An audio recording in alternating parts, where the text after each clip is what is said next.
Apesar de não ter sido mostrada no filme de Francis Ford Coppola, a chamada Guerra do Azeite foi significativa na história da família Corleone, porque foi um momento em que destacou a astúcia e estratégia de Vito em consolidar seu poder e expandir sua influência. Neste vídeo, você ficará sabendo o que o livro original de Mário Puzo nos conta sobre este evento tão importante do império construído por Vito, com a ajuda de Clemenza, Técio e Genco. No início da década de 30, Vito Corleone já era considerado uma força importante em Nova York, com Técio e Clemenza trabalhando como seus caporegimes. Ele fundou uma empresa de azeite chamada Genco Pura, que acabou se tornando o maior importador de azeite do país, graças à habilidade de Vito de negociar com proprietários de lojas. Ele a usou como fachada legal para sua crescente organização criminosa, acumulando fortuna com operações ilegais que começaram durante a Lei Seca, quando ele usava seus caminhões de azeite para contrabandear bebidas do Canadá.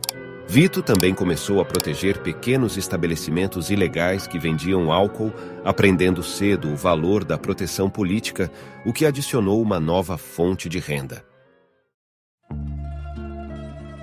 Mas em 1933, a revogação da Lei Seca causou um grande golpe nas operações da família Corleone. E por isso, Vito começou a estruturar alternativas para seus negócios. Ele tentou se aproximar do dom que controlava todas as atividades de jogos de azar em Manhattan, Salvatore Maranzano, um grande nome de Nova York, que tinha controle firme no submundo do crime. Os Corleone propuseram a Maranzano um acordo de parceria mútua, benéfica para ambas as partes.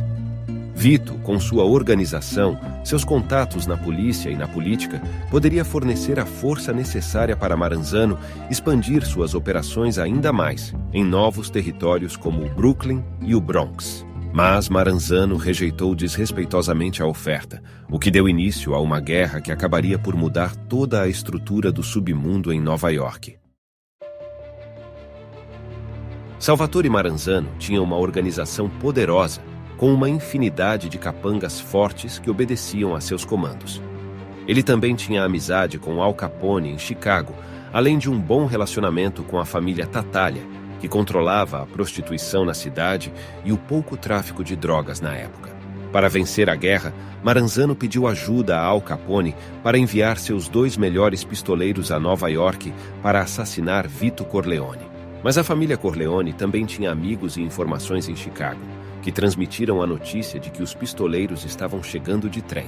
Então, o violento Luca Brasi e seus homens interceptaram os soldados de Chicago na estação de trem e os levaram para um depósito próximo ao cais, onde foram decepados até a morte.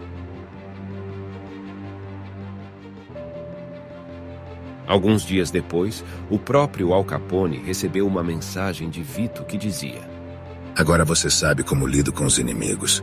Por que um napolitano haveria de interferir numa briga entre 2 sicilianos? Se quiser que eu o considere como amigo, fico-lhe devendo um favor que pagarei quando pedir. Um homem como você deve saber que é muito mais proveitoso ter um amigo que, em vez de lhe pedir ajuda, cuida dos seus próprios assuntos e está sempre pronto para ajudá-lo em algum futuro problema. Se não quiser a minha amizade, que seja. Mas então devo lhe avisar que o clima aqui nesta cidade é úmido e insalubre para napolitanos, e aconselho que nunca venha visitá-la." Pouco depois, Capone enviou uma mensagem de volta dizendo que não interfeririam mais.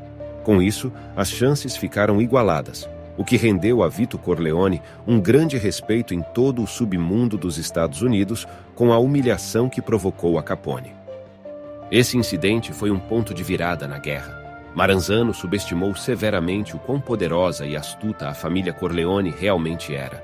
Em pouco tempo, seus próprios soldados perderam a fé em sua capacidade de vencer. Durante 6 meses, Vito Corleone superou Maranzano em todos os aspectos, drenando os jogos ilegais sob sua proteção. Enquanto o regime de Clemenza atacava a estrutura de poder de Maranzano, Dom Corleone enviou o regime de Técio para o golpe final, eliminando todos que estavam em seu caminho. Maranzano, já bastante enfraquecido, procurou então um acordo de paz. Vito Corleone recusou, pois nunca oferece a mão uma segunda vez. Os soldados de Maranzano estavam desertando seu líder, não querendo morrer no lado perdedor. Bookmakers e agiotas começaram a pagar a organização Corleone pelo seu serviço de proteção. A resistência tinha praticamente acabado. E então, finalmente, na véspera de Ano Novo de 1933, Técio conseguiu se infiltrar nas defesas de Maranzano e executá-lo.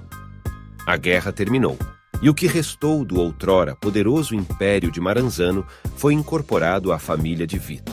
Os Corleone finalmente tinham dizimado Maranzano e seu império, estabelecendo-se como a família mais poderosa em Nova York e uma força a ser reconhecida em todo o submundo criminal. Você verá em outro vídeo aqui no canal o quanto que esta guerra foi decisiva para a ascensão de Vito Corleone, solidificando de vez a sua dominância no submundo de Nova York. Toda semana temos vídeo novo no canal, para você se aprofundar ainda mais nas histórias escondidas na trilogia do Poderoso Chefão. Então, entre na nossa comunidade para não perder nada desta saga fascinante que encanta multidões no mundo inteiro.